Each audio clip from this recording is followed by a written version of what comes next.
start. My name is Jeff Davis. I'm board chair of the Real Estate Council. I'm terribly pleased to be here and to welcome you all.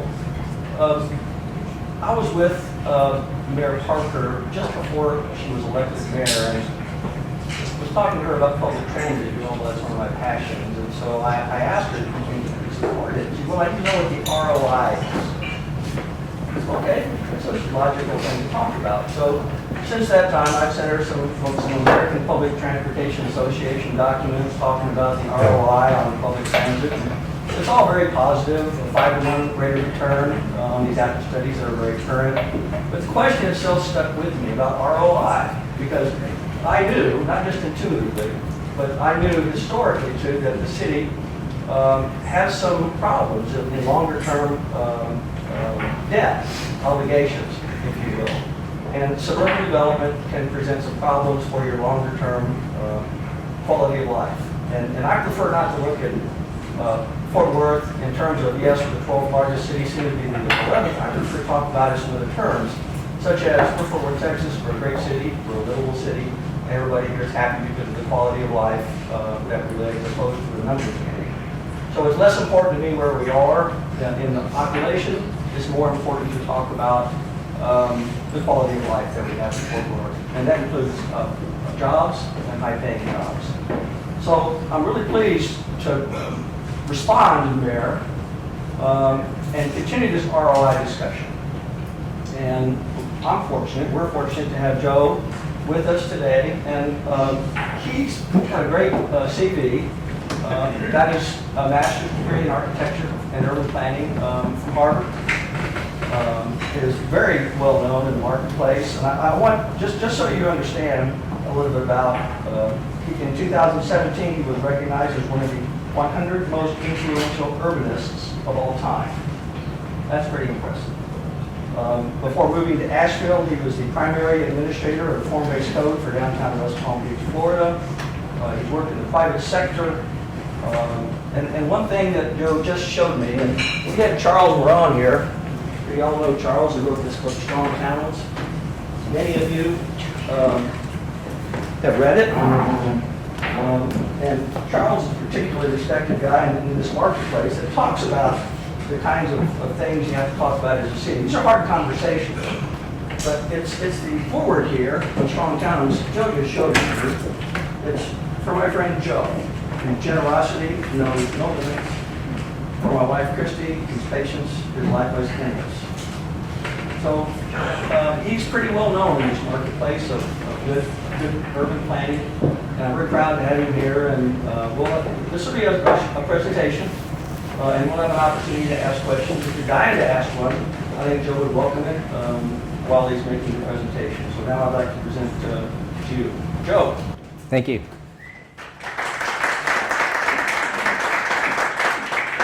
I was pretty upset that Chuck did that because I didn't produce children with Chuck, and his wife should have gone first.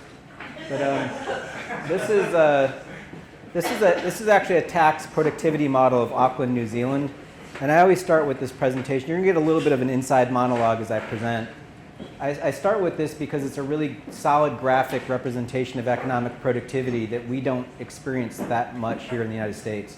Not only can you see what's going on downtown, but look at the transit corridors coming out like fingers of economic productivity. So that mass transit is actually producing wealth for those communities. It's not a fight. They still have the suburban neighborhoods in between the fingers that are of low production.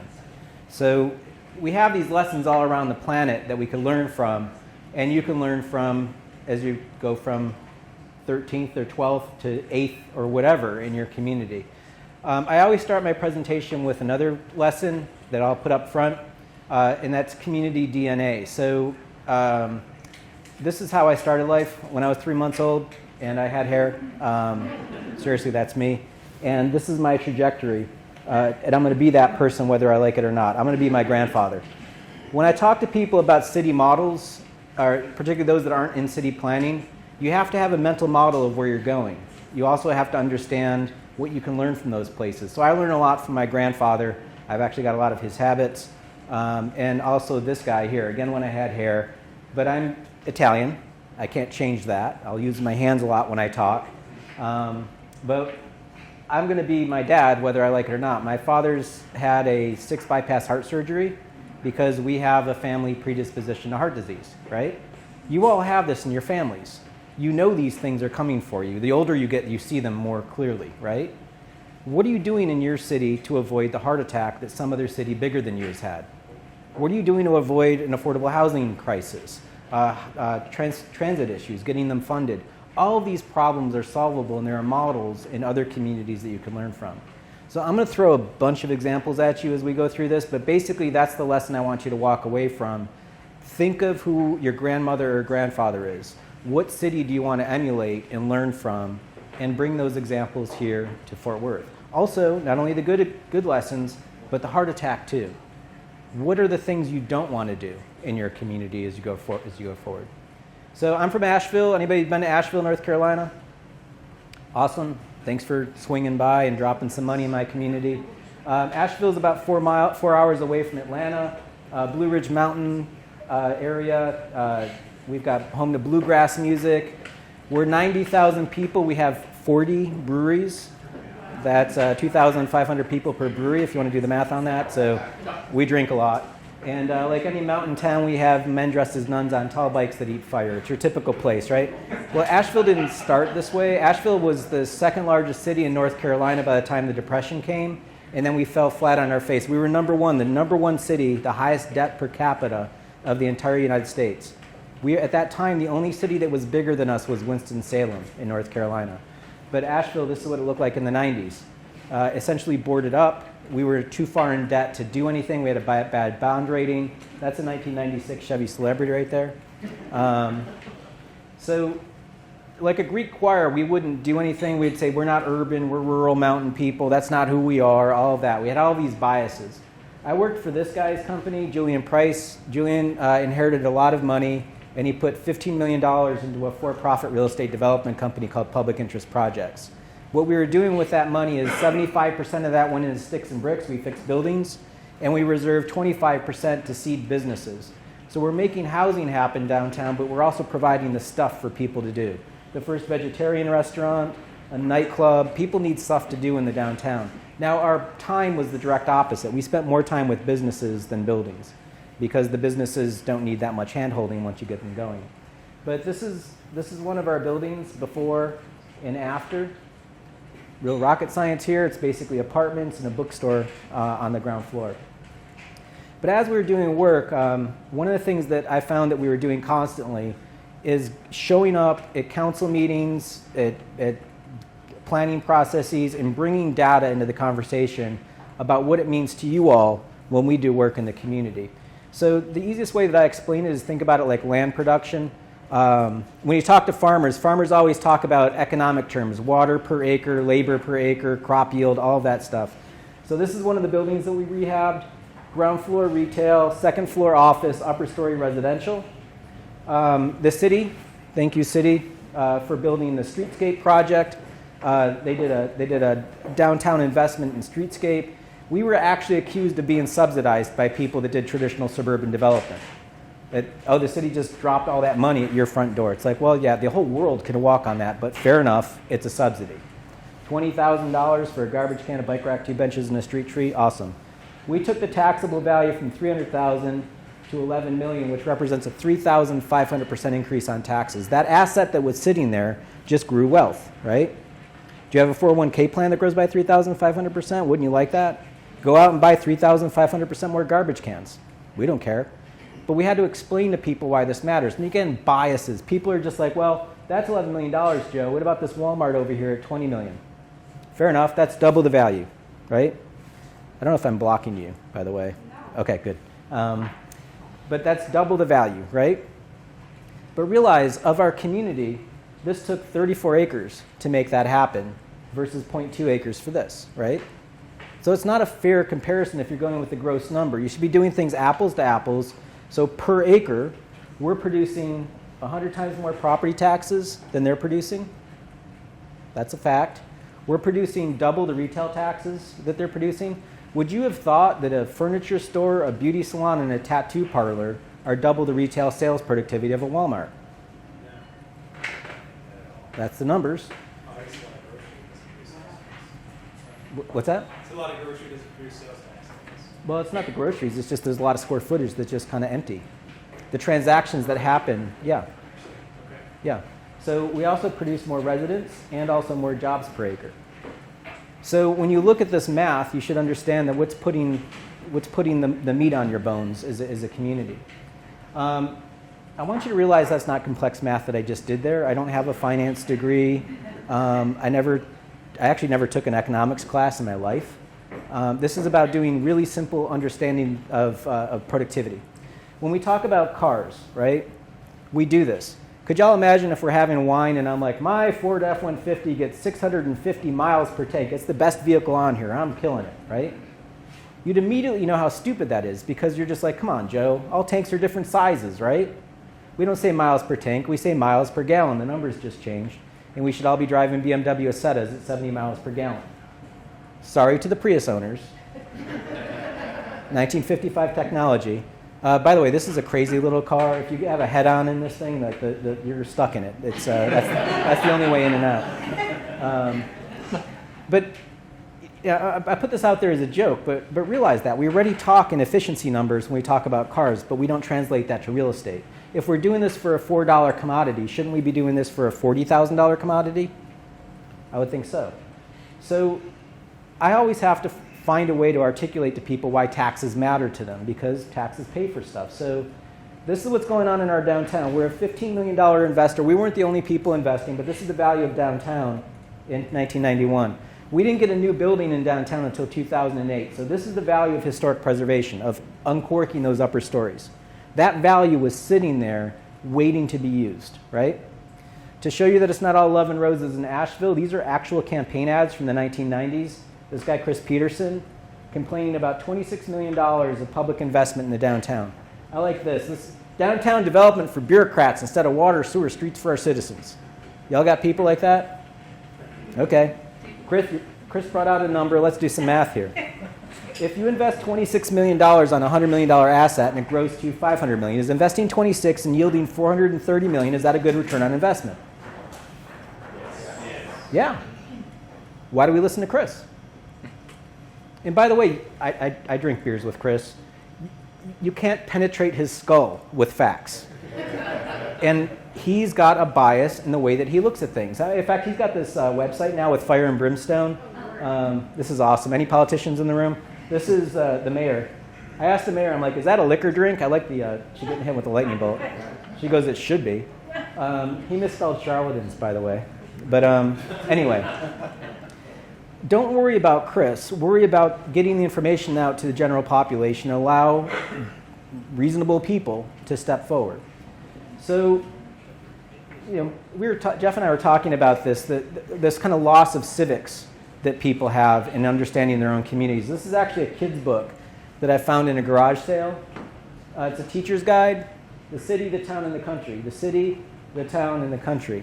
This is a book from 1959, and it's a third grade textbook. So in kindergarten, we learn about our house. First grade, the school. Second grade, the neighborhood. Third grade, you learn about regional planning. Did you all do that in third grade? We used to learn this stuff. In the teacher's guide, for you all as a teachers, to deal with your third graders, it says this. While patterns vary from state to state, counties are responsible for education, library, health, welfare, etc. In studying the functions performed by your county, you will no doubt find there's a duplication of services, an overlapping of jurisdictions, and a lack of coordination between the county and the local communities. Y'all have that problem? How's Tarrant County with helping out with downtown? Are they building dog parks for you yet? No, they're not. Yeah. I will say it. Yeah. You're shoveling tons of money into their pocket. How about giving some back to the golden goose, right? So this is the lesson plan. It's painfully white. It's also somewhat misogynistic. The girls are shoved out in the hallway for some reason. But you read right here what's going on. A new factory gets built. There's even more children that go to school. So in blue right here, you ask your third graders this question. Give 4 good reasons for building a new school. And your third graders talk about what? How about a little equity? Everybody should have a desk, right? Let's split the class in 2 and get another teacher. That's called infrastructure, right? This is about building the common good. On the right here, You read about Mr. Canfield, who lived next door to the Allens. He said, our taxes are too high now. If we build a new school, we'll need more teachers and everything else to run the school. Then we'll have to pay still higher taxes. That is indeed a true statement. So in blue, you ask your third graders, why would some people have to pay higher taxes and why are some people against paying higher taxes? There was a time we used to have this conversation where we could talk about both sides of the fence, we could talk about them as humans, and we could move forward for the common good. We don't do that anymore. We pick our sides and we just go to war. Yet we've lost this ability to have this civic conversation. So I show this to you because we used to be able to do this. But the thing that really drives me nuts about this book, amongst other things, this is, again, for you, all the teachers. Remember, too, that many children, whether urban and rural, and regardless of region, are tragically limited in their knowledge of the world, and their world's largely the space in which they live and operate. People know where they drop their kids off at school, how they get to work, and if there's a problem, it's the mayor's fault, or where's the mayor? You know, it's like you hear from people, it's like, you better solve my traffic problem. It's like, I'm sorry, should we just bend the whole world to you? But this is how we solve our community problem, without informing people on the cost and effect of these things, right? So speaking of people, when I worked in government, there was this political scientist that came in that was explaining the population to us, and I wish I kept the business card, but it's kind of awesome. He goes, okay, you have a lot of people. You have about 7% of your population are visionaries. These are your creative people, people that like to solve problems. Don't ever ask them to be on a committee because you will kill them. They don't like to show up to meetings. They just want to throw ideas at you and walk away. Steal their ideas. The people who show up to committees are the leaders. About 12% to 15% of your population are people like the mayor that run for office, people that put their hand up and take part of things, people on the civic boards. Those are the leaders. Don't expect anybody else to do anything. That's it. You all have self-selected yourselves to decide things and make decisions. The rest of your population is too busy. And at the other end of the spectrum, you've got your cave people. These are the people, citizens against virtually everything. It doesn't matter what you put out there, they're going to say no. That's Chris, right? So the rest of your population are just sheep. They're so busy with their lives. They've got to get their kids to school. They've got to make sure that they're making meeting minutes and stuff. They've got other stuff to do. They trust you with the government. Now, what was interesting is one of the politicians said to the consultant, he goes, well, hold on a second. We've got 7% over here, 7% over here. How do I tell the difference? And which is a great question. And the consultant goes, well, it's easy. When somebody comes in and complains, you ask for a solution. If they have no solutions, they are cave people. If they have a solution or an idea, they are creative people. It's that simple. When I was a planner and I heard this, it was like somebody took a yoke off my back. I was like, I don't have to convince everybody of everything. And that's the thing, is just don't worry about everybody. Worry about reaching leaders and talking to people, and the needle will move. You'll never convince these people of anything. By the way, I've shown Chris this PowerPoint. He thinks that's hilarious. So this is another chart showing the same thing, but it's inflected a different way. But you have your positive people that show up in small numbers, but they're highly motivated to show up to a council meeting. You have a lot of negative, or a small number of negative people, but still highly motivated. This is where the body politic is of folks that are just okay with do what you need to do at a council meeting. They trust the process. So the other thing about citizens, and this is I'm moving into a little bit of behavioral psychology now. This is actually the behavioral scientist way of putting it. The citizens have a tendency to misevaluate their own economic self-interest, or I translate it to people don't do math. This is a math crowd, but I'll show you some math problems. This is a great NPR article you can see down here, the state of Indiana changed busing so that you have to pay to get on a bus, $40 to $50 a month. And the state said that buses aren't educational, they're a transportation system, so it shouldn't be the educational system paying for the bus. So wherever you choose to live, if your kids have to go on a bus, you're paying $40 to $50 a month. It's your choice, right? This guy, Jeff Bennett, in this article, is complaining about his half hour he spends to drop off his kid at school each way, right? So dropping his son off to school half hour. Y'all remember math problems when you're in junior high? Let's do the math problem here. If Jeff spends 30 minutes each way, that's about an hour a day, right? I took the 20 times a month, let's say. I took the average salary of somebody in Indiana is about $28 an hour. So Jeff is spending $560 a month to avoid paying $40. Or Jeff is losing $520 a month. It's a really simple problem, right? Like, why didn't you do the math on this? Okay, maybe I'm being rude. It's like, even though Jeff's got a car, let's just say that Jeff's poor, he's indigent, he lives on poverty level at $10 an hour. That's still $200 a month, or Jeff is losing $160 a month. We miss doing math on some of the simplest stuff, and yet we're building cities that are worth billions of dollars. So the thing that drives me nuts about this article as well is this. His son can't walk to school because there's no sidewalks. Well, how about this? Build a sidewalk. That'll solve a problem. And we're not looking around our landscape. Y'all are getting quiet. Is this like too nerdy?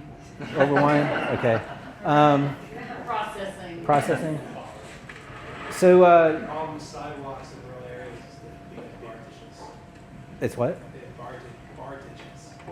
Bar ditches? Bar ditches. Okay. Drainage is. Gotcha. Flat surface. So looking at real estate from a real estate development perspective, what I see as a city is North Carolina. Y'all have state politics that are weird. We I don't know, sometimes I think we beat you guys, but our state made it illegal for my city to annex land until December 26, 2026. So the area of my land in my city is all that we have is acres. So this is our farm, right? So if you think of what we are as real estate developers, we're businesses. If you look up the word incorporate in the Oxford American Dictionary, it says to constitute a company, a city, or other organization as a legal corporation. So if I'm looking at my portfolio and looking at what we spend in the nightclub, we're spending 5 cents a cup in the nightclub for the beer. Why did we do that? Because we wanted to go to cornstarch cups. To be more environmentally friendly, we want to make sure that we can still make money on the beer. Why aren't we doing this for cities? In your city is incorporated. Somebody on city council is part of the corporation board of directors. The county's incorporated. Your state is incorporated. And our country's incorporated. Joe Biden said this on the Stephen Colbert Show. The United States is the largest corporation in the world. I'm such a nerd. At midnight, I looked it up. There is the U.S. code that lists us as a federal corporation. This is our form of government. So it behooves us to actually look at the numbers of this stuff. So when I talk to my politicians in my community, Asheville's worth $14 billion, which is 7 times the value of Ted Turner. Do you think Ted Turner just looks at Facebook to make his decisions? Of course not. What's your city worth? Do y'all know? I know he knows, but do you all know? What's that? Oh, I told you today. It's 95 billion of taxable value. So when you talk to your counselors and your mayor, just hold them accountable to that. How would you function with a $95 billion real estate corporation? What kind of cash flow is it? So knowing these numbers matters, but also knowing the tax system.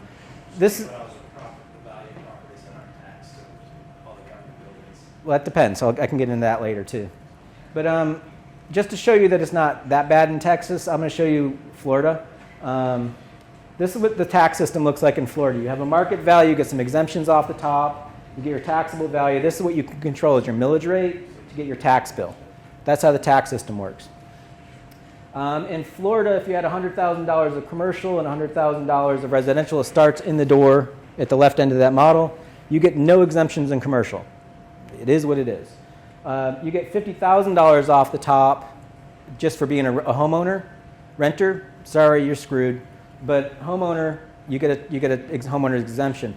They thought that was awesome. They doubled down and gave another homeowner's exemption, but for the school system of another $25,000. And here's what's the kicker. They give you another $25,000 off if you're over the age of 65. I was talking to people in Florida, and I was like, I didn't realize you had a problem getting retirees to move to Florida. But that's awesome, that incentive that you give to all the old people. But that's part of the system. So here's the millage rate for Oviedo, Florida, outside of Orlando. They live in Seminole County. This is the school millage, so they're paying more to the school than they're paying to manage a city. Just so you know. And then this is the county. They're paying double to the county in millage rate that they're paying to the city. So what's your millage rate to Tarrant County and your millage rate to the city? What's the difference? Y'all know this? Cities are about half to the county. The city. That's about the school is the school board. Okay, The got it. school is double the city. So when I asked them in Florida, as I said, do you get double the services from the county in Oviedo because you're paying them double the money? Do you get double the sheriff's services in Oviedo? No. So you're getting police services out of that, and this is just all gravy going out to the county. So a lot of cities this works this way. But this is the way the tax bill looks. You're paying more for the same value in commercial versus residential. But here's where it gets fun. You all have a tax cap that your state put in place. They did a voter-adopted amendment to their constitution called Save Our Homes, where they've limited the growth of residential to CPI or 3%, which is ever lower of the two. And commercial is capped at 10%. So as the value grows, it can grow faster in commercial than residential. So the CPI, this is basically how it works. This is when they put it in place was before the recession, and the market took off, right? That's the market value. Here's what the taxable value did in the county. Which, as a resident, isn't that awesome? You're not paying the full taxable value of your property. That's good for you. Well, what happens when the recession hit and the market takes back off again? Look what happens with your value from an assessed standpoint. It climbs out of the basement at 3% or CPI, which is ever lower of the two. So let me ask you a question. What's the price of gas, the price of asphalt, the price of concrete, the price of wood? Is it following the blue line or the red line? It's following the blue line. So the irony is that as the market gets good, it gets more hard on your government because you don't have enough wealth to pay for things. Or you have to go out and make more development happen to pay for things that you own, which is a Ponzi scheme, right? So their CPI in 2021 was 1.4%. The price of asphalt that year was 3% in growth. So the revenues weren't even keeping up with half of the price of growth in asphalt. And it's gotten worse in the last year. I just went ahead and pulled the Federal Reserve Index on asphalt. Well, there's some really fun stuff on this website. But last year it was at 280. This year it's grown to 360. So over this last year, asphalt's gone up 29% in value. What's your cap? 3.5. 3.5. Good luck with that, folks. You know, if you think the price of asphalt or gas is bad, you've got to look at these other indices because that's what you have to build the city on. So, quick little test. I've done this for you all when I presented to this city 2018. So if anybody's seen this before, don't shout out the answer. I won't. Okay. It's But I'm going to give you 5 seconds to tell me how many shapes you see in this kid's puzzle. Shapes. It's simple. Just tell me how many shapes you see. You've got 5 seconds. Ready, go. You can go ahead and shout it out.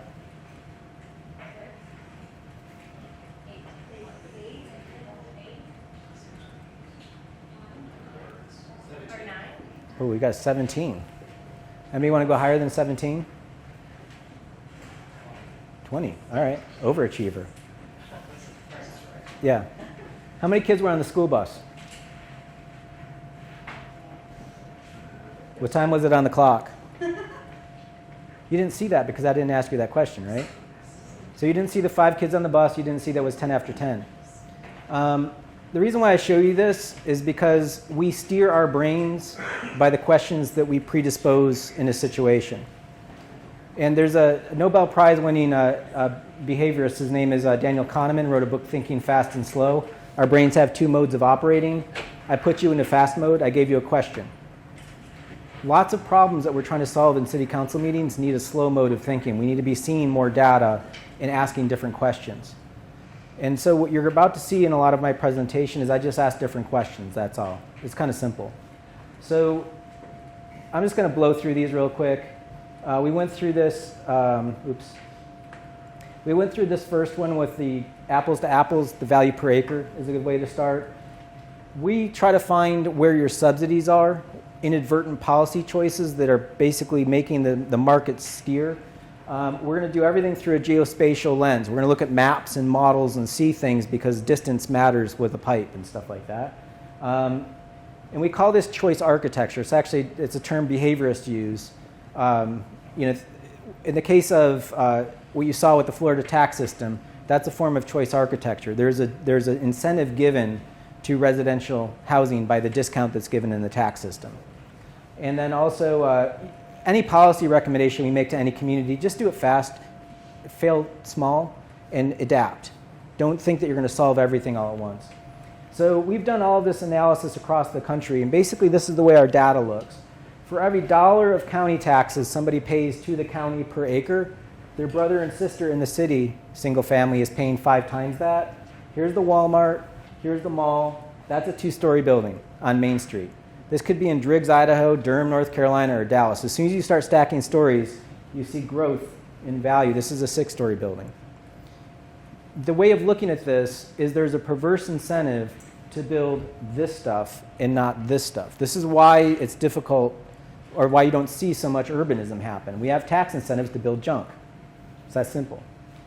So when I started showing this stuff, or people have seen my show, oftentimes they'll say you just hate Walmart. And you're missing the point if you're thinking that. I actually presented at the International Association of Tax Assessing Officers conference. Anybody hang out with tax assessors? Yeah, could you imagine 3,000 of them?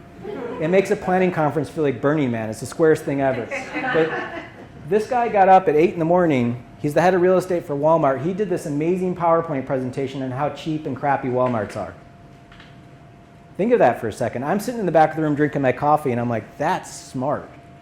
3,000 assessors, one meeting, you're getting all of your property tax bills lowered in one meeting. That's efficient, right? Assessors are agnostic. If it's a pile of junk building, it's a pile of junk building. What are they going to do about it? Now, I'm trained as an architect. I'm like, how is he getting away with this? Why isn't anybody saying anything? So I went up to the microphone, and I asked him, I said, Mr. Terrell, what's the useful life of one of your buildings? And he calmly shot back, 15, maybe 20 years. We're designing the building to depreciate it as fast as possible. We'll build another one and maximize the depreciation down again. We don't care about the buildings. They're throwaway. It's your corporation. Is that the investment that you want in your corporation? Do you want somebody with a 15-year commitment to you? Which is, it's the life cycle of a cat. We lease more in the passing of a cat. By the way, I'm a dog person, so sorry to any cat people. But this is the investment strategy. Don't hate the player, hate the game. Understand the game, learn the game from these people. They're showing you how we're shooting ourselves in our own feet. Is that the architecture that you want in your community? As you drive around, you'll see miles of this stuff. It's because there's a tax incentive to do it. So I would argue that people don't see it because we're not doing the math properly. We're not also using technology better. So if I can give you technology of your brain and I can show your creative thought process in green versus your brainstem activity in blue, can't we do this in other forms? Can I do an economic MRI of your place? So this is my county. I've got non-taxable up here. There's the value chart. This is Mount Pisgah, or Mount Mitchell and Mount Pisgah. These are 2 federal parks. They're non-taxable. Just to be crude about it, they ain't paying me money, right? No taxes out of that. I've got low value in green, high value in purple. Low value, high value. This is the Biltmore estate. That's America's largest house. That's the Vanderbilt mansion. That one house is worth $100 million. Anybody have a $100 million house? When Bill Cecil shows up at a council meeting, we all genuflect and thank him for his time. Incidentally, if anybody's seen The Crown, they talk about the Cecil family, and they kind of make fun of them as the inbred weirdos. Well, that's Bill Cecil right there. His family bought into the Vanderbilt mansion fortune. But anyway, it's not a fair way of looking at it because he's got a 180,000 square foot house sitting on 8,000 acres of land. Anybody have a gas tank that big? No. So rather than total value, here's value per acre. And then taking that same map and putting it into 3D, here's value per acre as a 3D model. So if we're all paying 6 mils across this county, think of a 6 mil thick blanket thrown on this model. Where's the county getting its money? Anybody want to guess where downtown is? Boom, right? I was on the Downtown Association board when we did this. Our state representative called us a cesspool of sin. We made T-shirts that said that. We, as a board, were trying to, try not to get into the political fray. And so we did the really polite Southern thing, and we sent a reporter to go talk to him to hopefully get a mea culpa or some kind of apology or something. Instead, he doubled down. He goes, it's not the good people of Buncombe County, it's actually that city. No, it's the downtown part. That's where the weirdos and freaks are. So we produced this and showed how much money we're producing to the county. We also threw a beer party in the street with like water wings and flip-flops and stuff. But for folks out here in Fairview, they have no idea what we're paying in county taxes. So show it to them. We produce $3.4 million a year in property taxes to the county alone just out of our downtown that's 100 acres. But also see what's going on here. You can see Black Mountain. This is its little downtown. This is a community of 13,000 people, 10 miles away from Asheville. You can see the economic potency of your urban design. You can also see what's going on with sprawl. Not a whole lot right there. So we'll go through a couple of examples. I show a lot of pictures, obviously, you can tell by now. When I first started doing this, everybody was pushing back. They're like, we're different in our state. Here's Manchester, New Hampshire.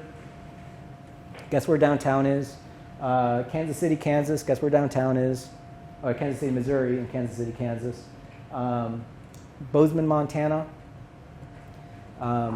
What else we got here? This is Brevard, North Carolina. This community is like Mayberry. Like seriously, it hasn't changed. It's like 9,000 people out in the woods and about 40 miles west of Asheville. The mayor's name is Mayor Jimmy. He's been mayor for 35 years. He runs the hardware store next to the city hall. And we did their model. And Mayor Jimmy goes, well, hell, I could tell where downtown is. This is cool. Could you do like a stormwater thing? And we're like, sure. So we made a stormwater model. We turned this into a monochrome. This is their tax production. This is their stormwater model. So it is indeed true that downtown is impervious and sheds a lot of water, right? You can see it all right there. But you can also see the spine going down of all of the sprawl. So we turned it into like a mountain we dropped one on top of the other like a jello mold. And you can see downtown's taxes punching through. But here's the side view of it. So this is the taxes, this is the stormwater, and here's the problem. So downtown, the parking lots on the edge of downtown, not a lot of taxes, a whole lot of stormwater runoff. Come up with a different thing there. Maybe a parking garage, get some buildings going so you can get some taxes going. But over here, in the strip with grocery store, Lowe's, Home Depot, Walmart, you're not getting any taxes and you're getting all of that sheet flow. That should be a different tax system out there, or a different impact fee or something. Do y'all follow me? So it's geospatial, it's different.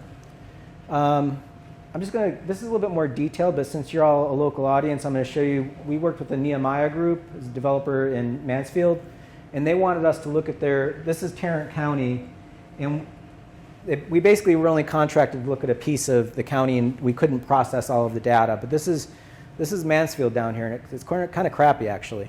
There's not a whole lot of stuff going on here. But that's suburbia, right? So let me just kind of jump ahead through this. So this is the Nehemiah Tract area, is in Arlington. They did this project Viridian in this Arlington Commons. Do y'all know those projects? So one thing they wanted us to do is look at this whole area over time and how it's growing and changing. And basically, you know this story. It's sprawling out. And then measure their development. So this is Arlington Commons in Viridian today.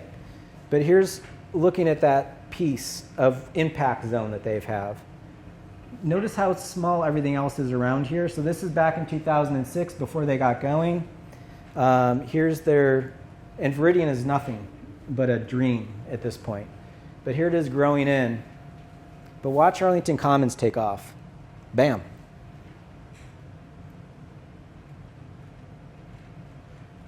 So they're getting a whole lot more wealth in this corridor than what's going on up here. Sorry. So this is the whole study area in value growth. It went from 6 billion to 13 billion, so it doubled. That's pretty cool. So that's the whole study area. When you look at the Arlington Commons, this is how it started in 2012 at about 300,000 per acre. It grew to 10 million over that period by basically getting scrubbed down to nothing and then getting rebuilt in 2020. So this is the value growth from 300,000 to 10 million by doing that project. That's the potency that they put into the community. The Viridian project, so this is what this looks like. That's at 35 times growth. So the whole area is growing at 2 times. This one's growing at 35 times. The Viridian one's kind of insane. This is the master plan.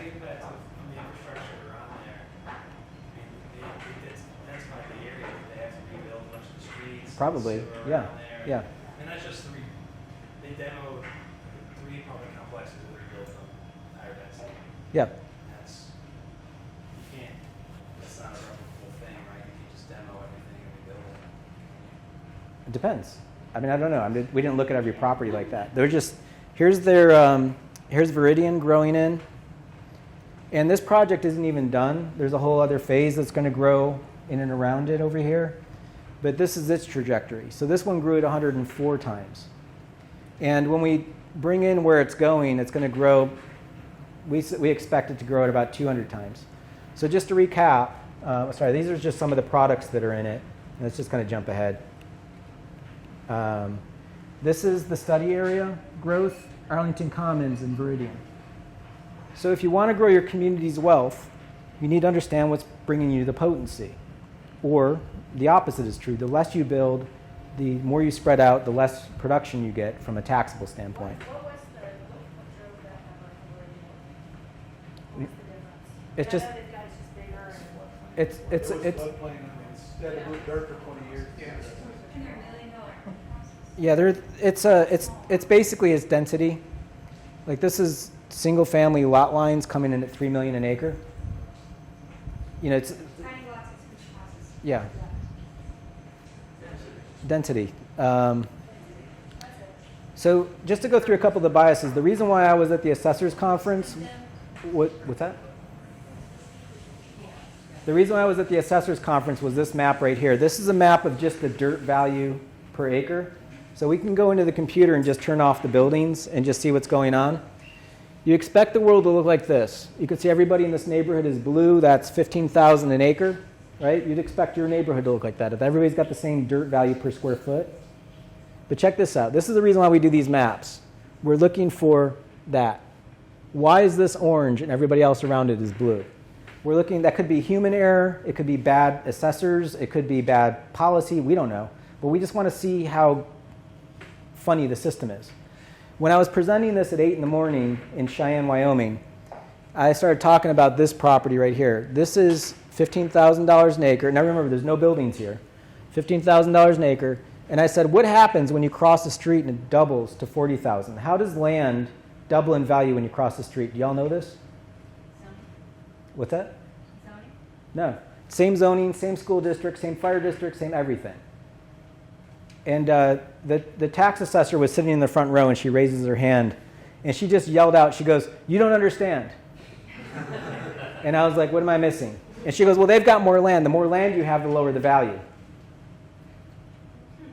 The mayor did a spit take. He was drinking his coffee, and he just like spit it out. I'm like, so I get more of your land, and you give me a discount? And she goes, well, yeah, there's less people that can afford large tracts of land, and if you have less demand, that means there's going to be less of a driver on that, so we have to kind of dial it down a little bit because that's what we do, that's our standard. And I'm like, on what economic reality does that exist? The more stuff I get, the cheaper. It's particularly land. Can you make more land? And so that's her bias, right? And I said, well, what about, I've got 3 miles of street around this property. This fellow's got 200 feet. She goes, oh, no, we don't count streets or infrastructure as part of our valuation. So the money that you put into the ground, you don't ever want it back? And she goes, well, that's our standard. We just don't, that's what we do. So I went to the assessors conference. I'm seriously not making this up. Their magazine is called Fair and Equitable. So I asked them, how is this fair and how is it equitable? Now, to their credit, seriously, hang out with an assessor. It's a cut up. To their credit, they're like, it's not.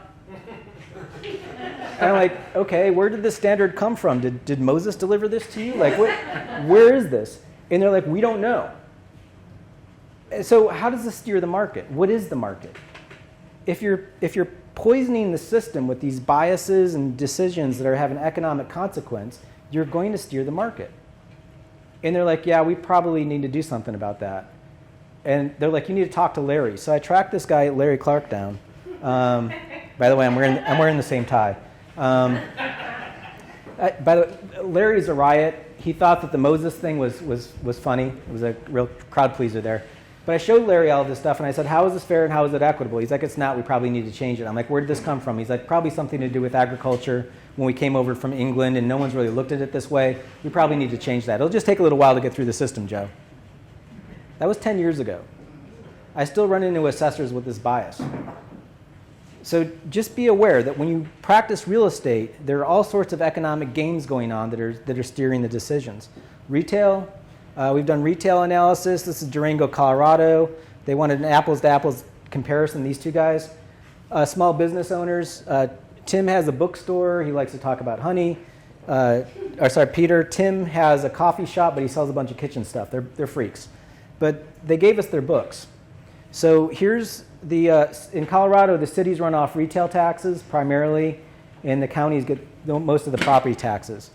Footprint difference between the two. This is the property taxes that go to the county, apples to apples. They're paying, who would have thought that these two businesses are paying, what is that, 15 times the property taxes, 5 times the retail taxes, and a lot more jobs. So you're getting more wealth from these smaller businesses. Who's paying their retail sector employee more per hour? This side or this side? It's probably going to be this side. It might be a nickel or a dime more, but it's going to be more because these are local businesses. Now let's ask the next question. Who's hiring the local attorney, the local website designer, the local ad executive? This side or this side? This side. So if we don't do the math on this stuff, if we don't think this stuff through, there's a reason why this is happening. I used to do presentations in Colorado, and they'd be like, well, the Walmart has cheaper toilet paper. And I'm like, I understand that. Is it worth it for you to lose those businesses and those people for 10 cents a roll cheaper toilet paper? If that's what you want, knock yourself out. Just do the math on this to understand it. So when you don't have the money for the greenway, the art teacher, or the dancing traffic cop, we cleared this with the police department. You don't have dancing traffic cops yet. So it's because you've tied it up in systems that are draining your wealth. So I'll give you some examples of this.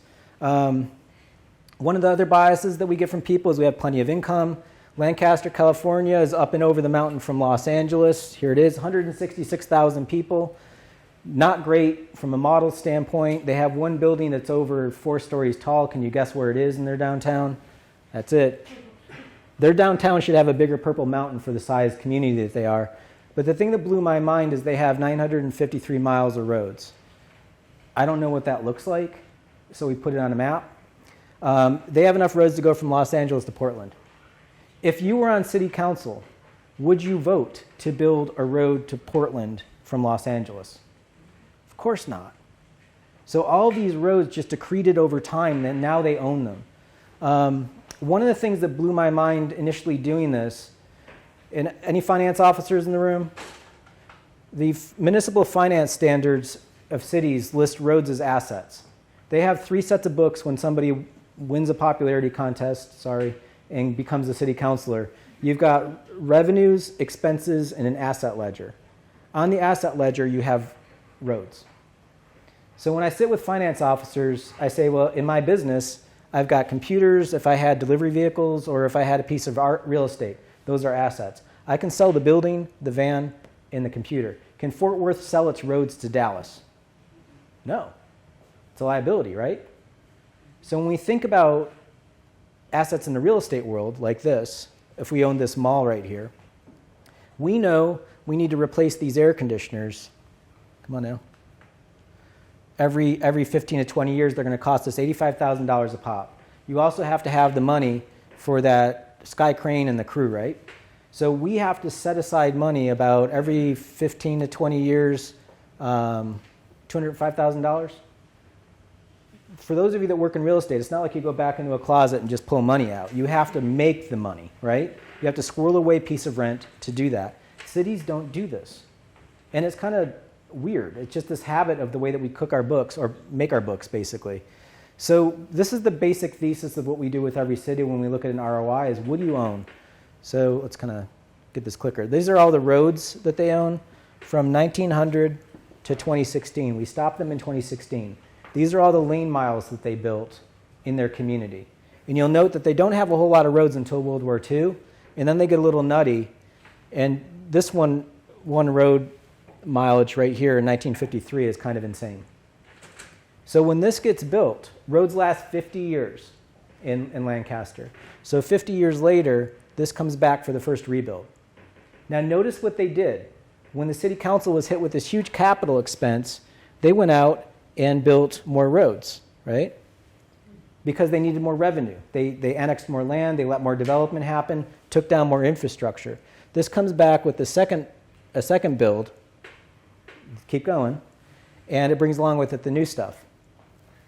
This is the pattern we've built ourselves into, inadvertently chasing what we think was wealth. We're chasing liabilities.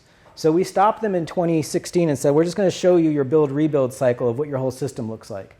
And this is without inflation, without the running out of fossil fuels. When you look backward, and if anybody that's a planner, did you ever see any documentation from the 1950s where they're penciling out the long-term effective sprawl? No. We didn't do that. We didn't pencil it out. This is the first wave. And notice in the 1980s, we convinced ourselves, hey, Joe, this is who we are. We're suburban now. And we doubled down on the damage and built and replicated the exact same thing that we couldn't afford. And now it's getting bigger and bigger. And I'm not adding more roads. Remember, we stopped them in 2016. So California has really prescriptive ways of looking at revenue. And so we flushed their money into the system to show them that they can only afford 50% of their roads. We're like, that's it. You've got to pick some roads to revert to dirt, or you've got to find some other financial way to handle this. But you can't afford half your system. And cities don't do this math. You show up at a council meeting, you ask for things, and politicians are like, well, let's try to find a way to make that happen, without seeing the liability that we're carrying. So it's an attitude that I see sort of cultural with us, of hoping somebody's going to fix this in the future. How are we doing on time, by the way? Are we good? Okay. I don't want to be a total downer. So this is Eugene, Oregon. This is the revenue model for Eugene. This is taking the whole city. So here's downtown. This is the university. This is like college town where the bars and restaurants are. This is the whole city floating in a lake. And what you see above the water line is the revenue. This is the money coming out of the ground in tax dollars. This is the sunk cost for all the infrastructure. So we looked at the whole city like a real estate development. It's a $35 billion city. They have 40 billion in infrastructure. So you choose, let's zoom in a little bit. You choose to live here. This is what you cost society for your choice. That was our attitude going in. We just want to send you a bill. We went and bought this clicker today, and I paid for it. And don't you think I paid for the plastic? I paid for the battery that's in there. I know that I'm paying for this good. I trust Logitech, who made this, to charge me for all of the commodity that's in it. Let's just do that with the city. So sending everybody a bill, you got your cost, your revenue. Let's net your cost against your revenue to see what's in the black and what's in the red. This is the top view of the city is an ROI model, and you can see what's net positive.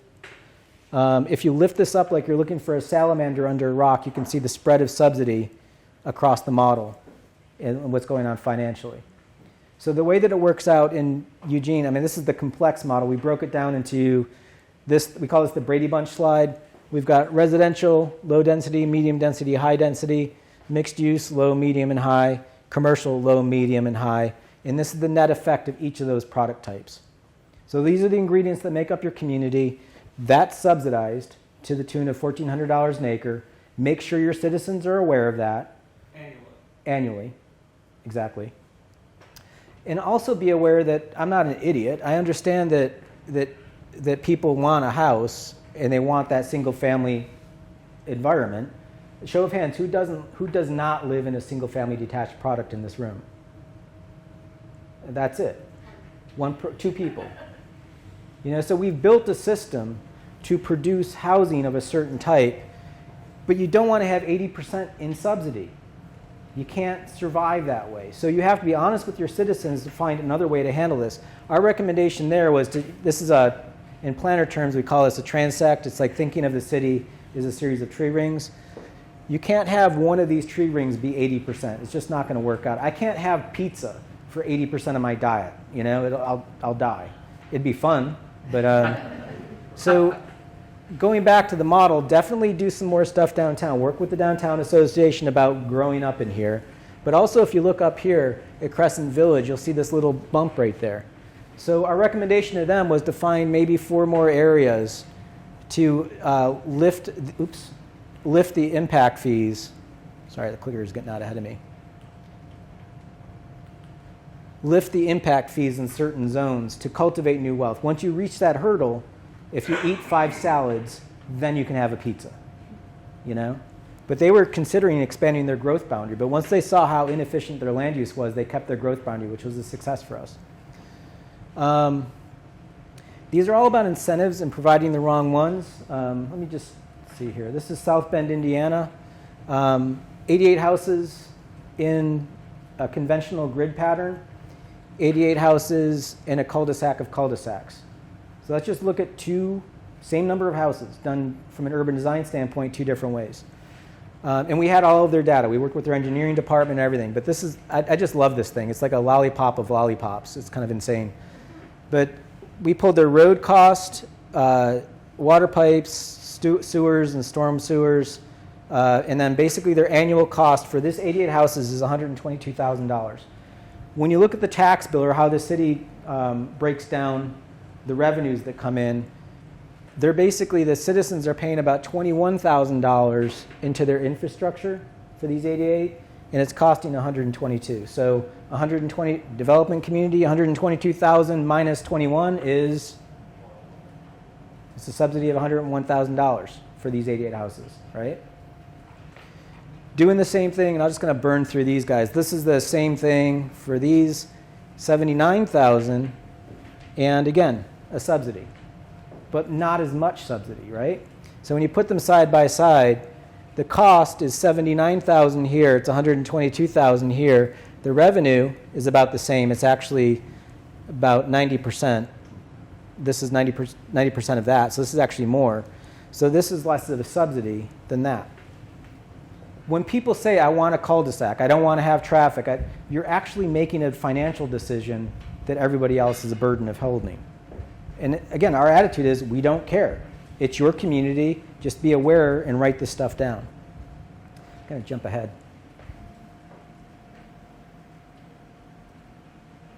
So this is all basically spatial analysis. This joke only works for people over the age of 35, I've realized. But it's putting stuff on a map and figuring it out. This is an example in Leander, Texas. Y'all know Leander? Yes. Okay. Anybody from Leander here?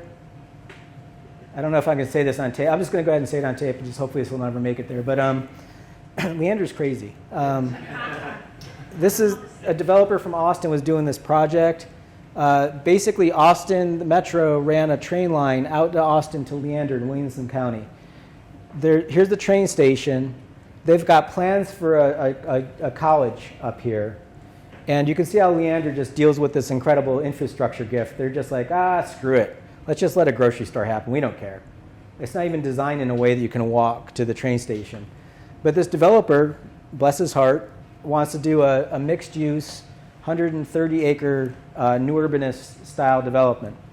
It's got a Main Street spine to it. He wants $20 million of TERS, of tax increment, to make this happen. The city hired us to figure out whether it was worth it. So we kept an arm's length from the developer. We just asked for their books on what they're planning on selling these things for and worked with the county assessor to figure out what it would assess at. But Main Street spine, apartments next to the university, townhouses on a footbridge to go to the train station. A little bit of an asymmetrical downtown built around this Texas donut here, and then boxes by the highways. Pretty simple. So obviously you all know this. It doesn't build out all at once. It takes time, phase 1, phase 2, phase 3. So we built it out and showed where the TERS was happening. So here's Leander. They're not great. They incorporated in 1976. They didn't build the best stuff, right? It's all suburbia. It's a pretty flat model. This is phase 1, phase 2, and phase 3 of their downtown. Incidentally, we knew that we had 2 counselors in favor of it and 2 people against it. And there were a bunch of people in the middle kind of sitting on the fence. But this is it. Now, they still have room to grow and do whatever they want. But for that little piece, it's going to shoot up. Now, in their defense, they're not like their cousins of Georgetown and Round Rock. You can see their downtowns here and here. They never built a downtown. So they're going to be adding one in right there. Boom. What's cool is it takes the average value of the city, the value per acre, from $275,000 to $500,000. They're doubling the average value of the city with one 100-acre project. This is the TERS.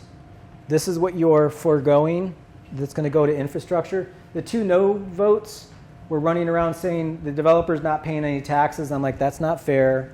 The developer's paying half the taxes, and then it eventually expires, and then you're going to see this wave that you're going to ride, right? The 2 no votes were just like, to hell with it. Let's just let the market do a Costco and a Target. That's all we want. And I'm like, all right. So, by the way, we did cut the model right here at 2025 when it was not even fully built to show them what partially built looks like. So it's back to your point. It's the density, it's that urban design that actually produces the wealth. And they're going to start to see that almost immediately compared to everything else. And then that's the full build out. But since they asked for a Costco and a Walmart and a Target, we went ahead and built it. So there's your downtown. Here's your Costco, Target, and whatever. So if you are all on council, would you vote to spend $20 million to get, or would you let the market do $60 million, or would you vote to get $700 million? So do you want $60 million, or do you want to put down 20 and get 700? It won 5-2. The 2 no votes never changed. One of them admitted sort of that she was a real estate broker, commercial broker, and because she wasn't in on the deal, she wasn't going to vote for it. And I was like, did you just say that out loud? That's kind of crazy. It was pretty mind-blowing. During the break between the council work session and the council vote, 2 of the swing votes came down to talk to me. And they're like, we've been talking about this for a year. I never really understood it, but when you did that purple thing next to the green thing, I want the purple thing. We have to appreciate that people that run for office aren't trained in this stuff. Make it easy for them to understand it. Don't go in there and just try to show them like an Excel spreadsheet, just like you'll notice on row 35, like they don't know what an IRR is or what any of this stuff is. You'll notice I haven't used anything more than 6th grade language through this whole presentation. Make it easy for people, and that's a lesson. So I'm going to close on equity. Up until these events of 2020, we had been doing work around redlining. I don't know if y'all know redlining. Redlining in 1934, the New Deal administration, part of the package was to change mortgages from 7 years to 30 years. The federal government was going to, think about that sizable shift in what people could afford in housing at that point. Part of the reason why they were doing that is because they wanted our government, our country to be more homeowners and have more ownership stock because we were afraid of socialism that was happening in Europe. It's that simple. But that went on for 30 years, from 1934 to 1968 when it was thrown out as being unconstitutional. But the maps that we had to create had 4 categories of valuation: best, desirable, declining, and hazardous. So every community that was over 50,000 population created maps, including Fort Worth, where you basically self-selected neighborhoods that would receive wealth and neighborhoods that wouldn't. So neighborhoods that woke up that day, the next day you passed this map, that neighborhood in red, any of these neighborhoods in red, you couldn't sell your house, you couldn't get a home improvement loan, and it was basically because you were deemed hazardous. Hazardous was 2 populations: if you were black or if you were an infiltration of immigrants. Those are the 2 categories. Now, in many communities, Italians were the infiltration that was happening in the 1930s. Also coming in at number 2 after Italians were Germans. Guess which kind of Germans were coming in the 1930s? Jewish folks. So those communities, now as an Italian, I can change my name to Smith. Some Italian neighborhoods were yellow and not red, but for black neighborhoods, categorically across the board, they were red neighborhoods. So that's the name redlining, and that's what happened. That's the economic effect to it for 30 years. So when we did Kansas City, the Kauffman Foundation hired us to do this, and they said, would you look at redlining? And we're like, hell yeah. And in fact, I can tell you what's going on. I could tell you right here is where it happened. When you cross one street, that's Troost Avenue. Notice how it goes from orange to yellow. So we go from $2 million down to, let's call it 800,000, just by crossing one street. Now remember, we stopped doing redlining in 1968. So there's the red line map. This is Troost Avenue. East of Troost was heavily redlined. So when you tapestry that red line map onto the color ramp model, you see this haircut that each district takes today. So regardless of the fact that you think that we're done with this, you still have this economic residual effect going on in your tax system. You have to identify and deal with this. We're talking with your equity staff about this in Fort Worth as well. We just had a meeting today about this. But this is the Kansas side. It's even worse. To show you what it means, This is in Kansas. Their commission is majority black, and they said we want to. You know, when they it was kind of sad, but a reality. When I showed them this model, they said, "Well, honey, tell us something we don't know." Like they know what redlining did to their community. This is one neighborhood that's about a half square mile. This is the Quindaro neighborhood. John Brown started, his father started the first free black university in this neighborhood. This is all the vacant parcels in this neighborhood. So 732 vacant lots. The folks that are still left in this neighborhood, of those people, these are the folks that are tax delinquent. And who could fault them if you've been left behind by your government, right? So the vacant lots in this neighborhood are pulling an average value of $400 for a vacant lot. If you put a house on a lot in this neighborhood, it comes in at about $17,000 of value. That is not great. But if you just look at these two numbers, $17,000 is 40 times more than $400, so that's a good place to start. So the other thing we wanted to run the number on is let's go back in time. We pulled the redlining data. So back when they adopted redlining, the houses were worth $1,000 to $2,000. And we basically glued them back down on the properties and said, what if we didn't follow this racist policy? What if we just let this neighborhood alone and let folks sell their houses and fix their houses and whatever? How much taxes would they have paid if we just weren't racist?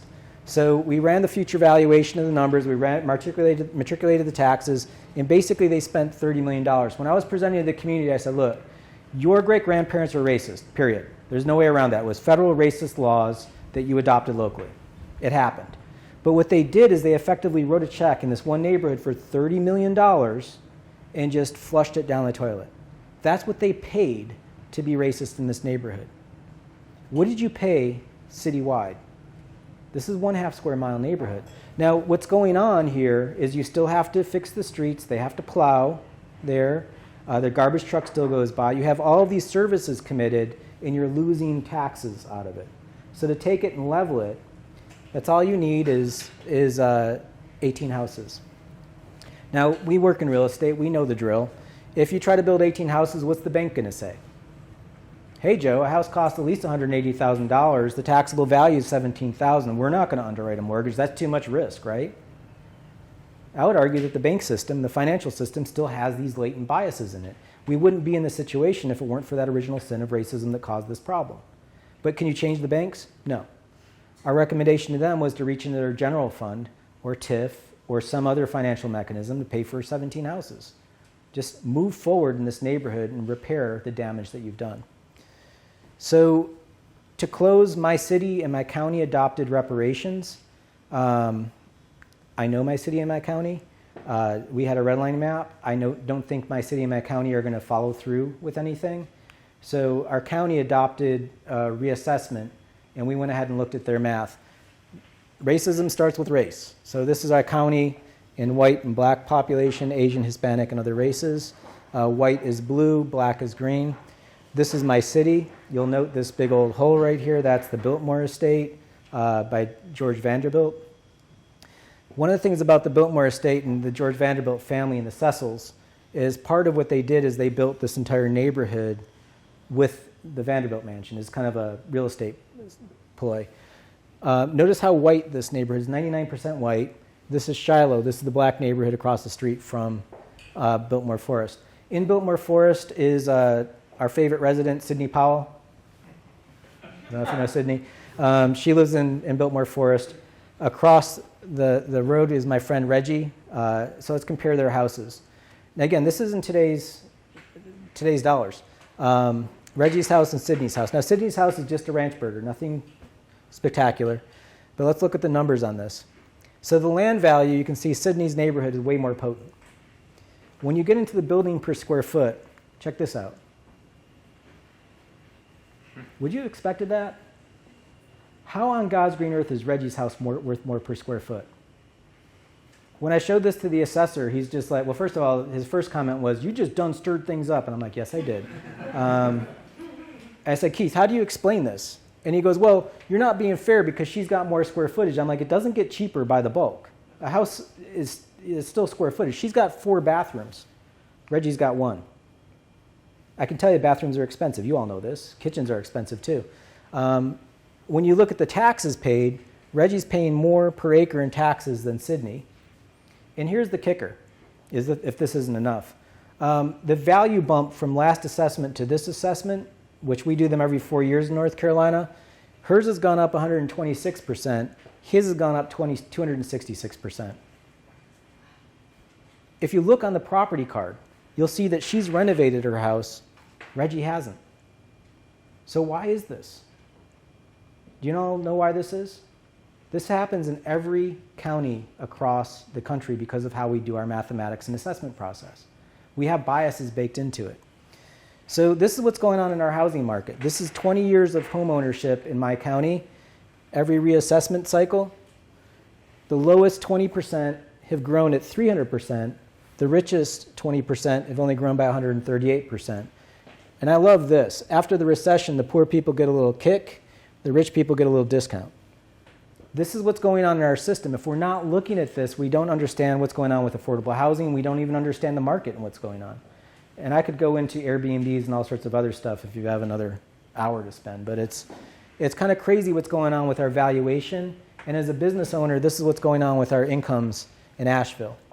I have staff that can't afford housing. I can't afford to pay my staff $1 million a person, unless you all want to pay me more to do my projects. So we're pricing ourselves out of our markets without looking at this stuff.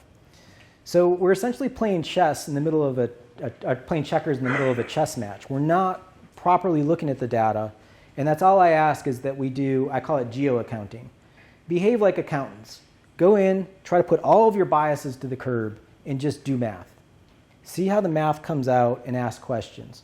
Put it on a map to see what's happening from a distance perspective. And like your accountant, we honestly don't care if you buy a boat, right? If you can afford a boat, knock yourself out. But we want you to make a financial decision about a conscious act of whether you can afford it. So that's why we focus on maps. We're not here to judge. Happy little maps. You all can see what's happening and make your best decisions. So follow the money. And thanks for letting me do some math. Oh, also, do read Chuck's books. I'm a big fan of Chuck. He explains a lot of this in his books as well. And thanks.